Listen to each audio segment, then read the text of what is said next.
Hey, it's Arrow. In the old days of radio, we didn't have instant access to the internet to find out what the world was saying about the guest that was about ready to walk through your door. I mean, the only thing we had in the 80s and 90s was David Letterman, Conan O'Brien, and Arsenio Hall. That's how we kept up to date with the latest in comedy. Encyclopedia Britannica and the USA Today weren't covering the comedians, so you had to rely on late-night television shows to know who was about to come through that door. But today, 2014, you just hit the World Wide Web, look up some YouTube videos, and you're on. And when they walk through the door, it's like you just met up with your best friend from high school. I mean, come on. You know more about this person that's about ready to walk through the door than the person that's walking through the door knows about themselves. I mean, come on. This actor-comedian has been accused of stealing the girl that once belonged to 50 Cent. He's all over Twitter and Facebook. Had Showtime specials. His pictures are all over Instagram. He even made this webpage, Celebrity Net Worth. And Amazon.com, yeah, he's on there. We are unplugged and totally uncut with actor-comedian DeRay Davis. Do you know what that makes you? The first comedian to make a return visit. So you've now made history, man. Oh, good. That's awesome. I think this show just started when you came through last time. It did. Is your mom's name on that list? Nah. Man. She didn't make the list. What are you going to do about that, man? You know, Christmas is going to be here before you know it. I'm going to get none for Christmas. Yeah. She had me for I'm her gift. Where you been, dude, since the last time you checked in? Every damn where. Everywhere. I can't think of nowhere I haven't been. Not many movies since then. Last one I had just what's coming out? 21 Jump Street that just came out, and G.I. Joe 2. So, but it's got to be exciting for you, though, huh? Yeah. Now that it's running like crazy on TV, you walk up, I get the finger to the face, the point. You're that guy. I'm like, all right, yeah, I guess. Don't point. If you could go back to high school, knowing what you know now and what you've experienced, what kind of a personality would you take back? I don't know. I probably up my personality because I was a little bit quiet other than basketball. I'd probably be a little more confident, like with the girls, you know, especially seeing the ones that how they turned out. It's on the reunion. It's like, damn, I liked you. It's eating all the damn barbecue. You wouldn't even give them a booty call? Nah, maybe two of them. Two of them got booty after high school. You know, now they purchasing booty. So, do you like doing the movies, or do you like being out on the comedy circuit, or do you use the comedy as a way of to promote everything that you do? I say comedy is number one. Comedy is it's the middle ground. It's what keeps me, you know, keeps me working. It keeps how you keep your fans, you know, come to see you. So you go out, you do the movies, and you come home. It's like then come home and celebrate with them. How do you when you say fans? Right away, I start having these visions of how listeners treat radio people. Oh, you and your fans. And do you get offended when people say you and your fans? Not really, because I feel like people don't understand. Like when people say your fans, they're not just your fans. They're fans of Beyonce. We share fans a lot. So, you know what I mean? A lot of times the relationships that we have with people have with just entertainment. Mm-hmm. So they're not really our fans. What about those that own you, though? I mean, you know what I mean by that? Like the guy who walks up trying to give me to sign my boot from my movie, stuff like that, yeah. Or people are like, my mom will go. Only thing I've never been comfortable with is someone handing you a phone, because you never know who's on the other end. Yep. And they say, talk to my mom. You're like, wait, hello?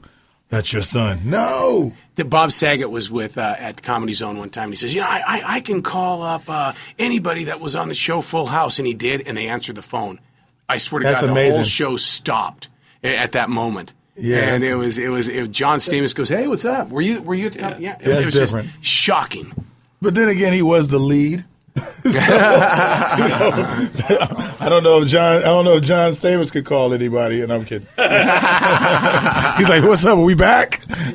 So now what you brought up Beyonce. So what about videos from you? Do you find yourself doing a Jay-Z Beyonce kind of style video?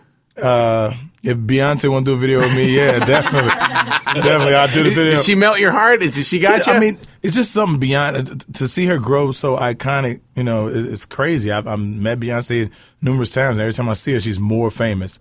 And how often does that happen? Is she as pretty in person? Yeah, she's pretty. Yeah, she's prettier in quiet country. You know, it's so different than seeing her like explode on stage. Yeah. So yeah, man. Well, around me, I mean, who knows how she was with her husband and all that, but.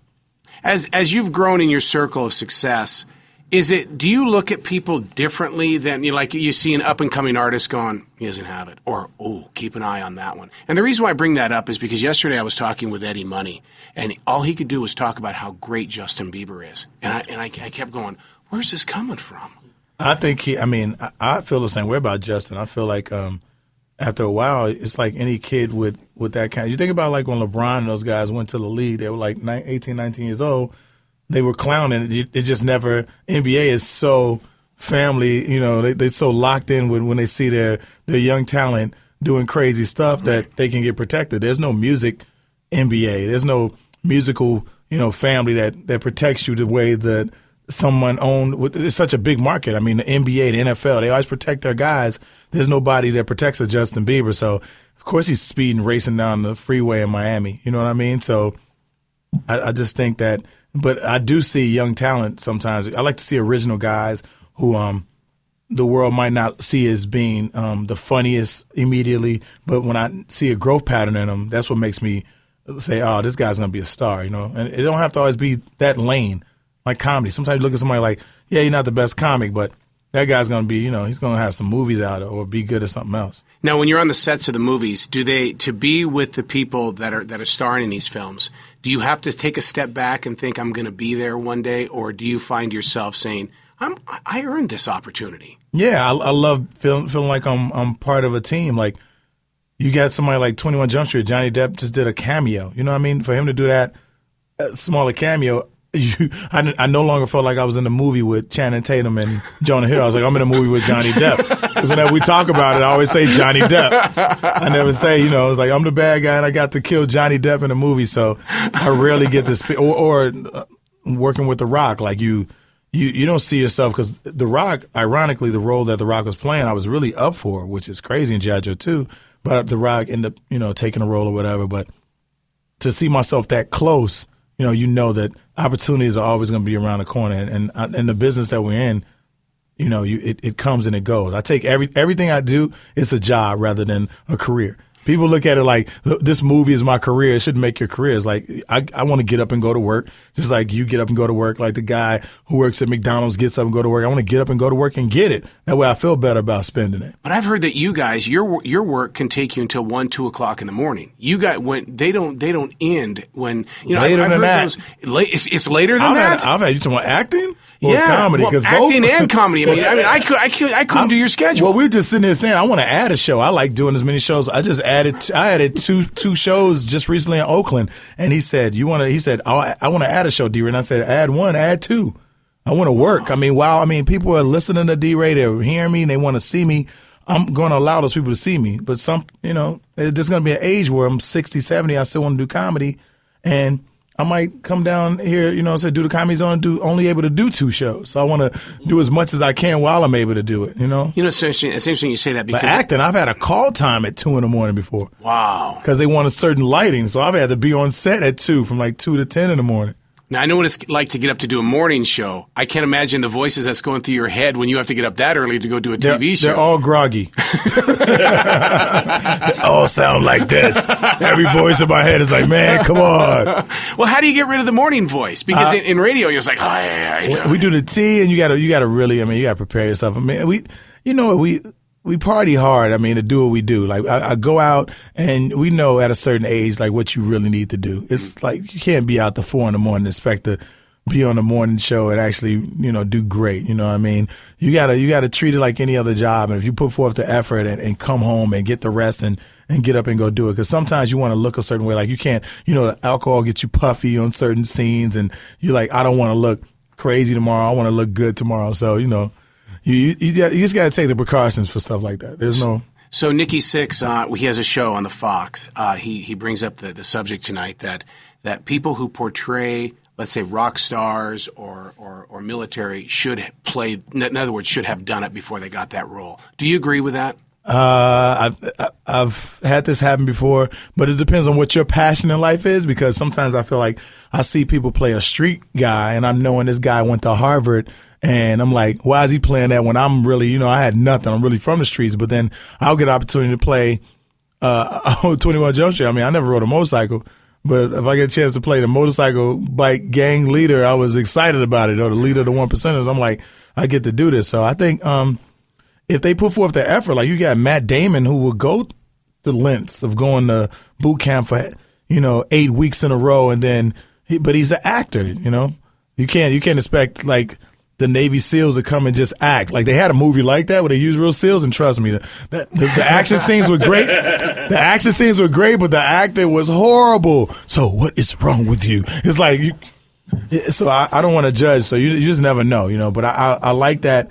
What he's probably saying is people should have more opportunities who do those jobs to show who they are, to show the true heroism in who they are. But I love it when they show that character at the end of the movie, who the guy really was, you know what I mean? And he might who doesn't want Will Smith to play him? Hell yeah.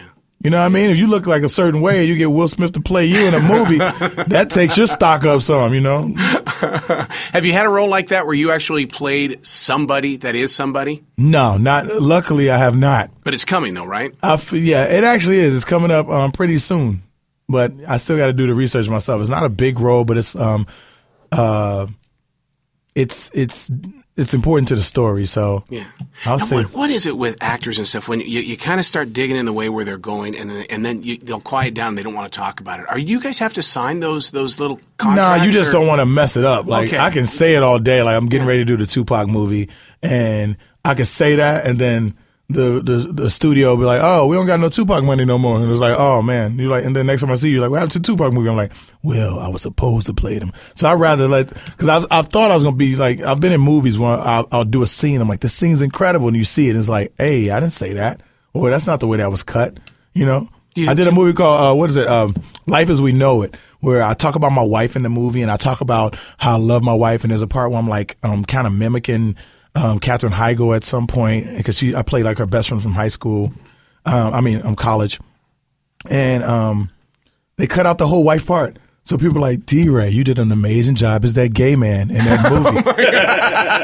And instead they're like, you played the baker and Lonnie, you're so good, because like certain mannerisms. And I said, you know what? Thank you. That's all I can say is thank you. I'm glad that that's the way it was taken. Apparently there was no wife. There was no, there was just me. Hello. So, yeah. Are you even old enough to remember 21 Jump Street? Of course. I didn't watch I couldn't watch the show though. Really? I remember the show coming on, but it wasn't my choice to watch that show back then. My older brothers were watching it. I'm like, I don't want to watch this. Wow. Now what role are you playing then in 21 Jump Street? In the movie, I was Domingo. I was the bad guy, the biker, had an eye patch. Now, I know you tattoos. Get over there to Channel 36. You can't. Isn't that typecasting? Why did they put you in there as the bad guy? Why couldn't you have been one of the good guys? I've been one of the good guys already. But there was no other roles. As a good guy, I'd rather be the bad guy because I never get to really play that role. So then it's good to be bad. Yeah, it was good to be bad. I'm shooting. Shooting in New Orleans. I'm rolling. I'm hanging out of a limo.